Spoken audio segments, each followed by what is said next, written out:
Welcome back to Prime Edition, our socials at KBC Channel 1.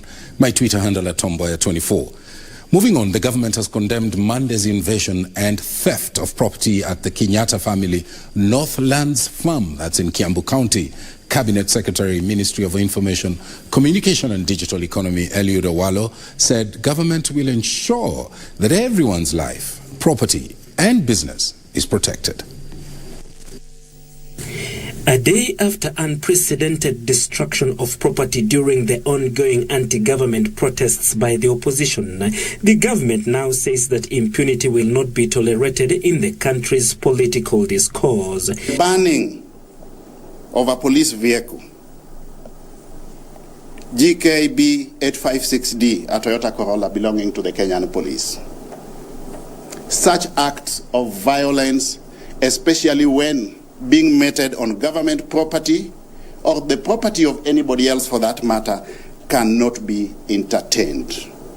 And the government will not entertain that moving forward. Cabinet Secretary, Ministry of Information, Communication and the Digital Economy Eluid Owalo noted that the police were at the receiving end from rioters, maintaining that the street protests were unlawful. The position of government is that such demonstrations and picketing must be exercised or undertaken within the confines of the law. And those confines of the law, or the ambit of the law, is clear that picketing and demonstrations should not lead to destruction of people's property.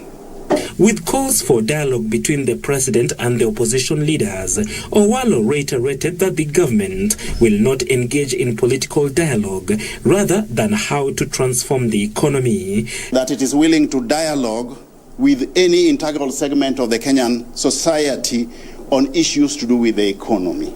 But we are not going to open a window for political dialogue because there is no provision within the law that we can exploit to get into political dialogue.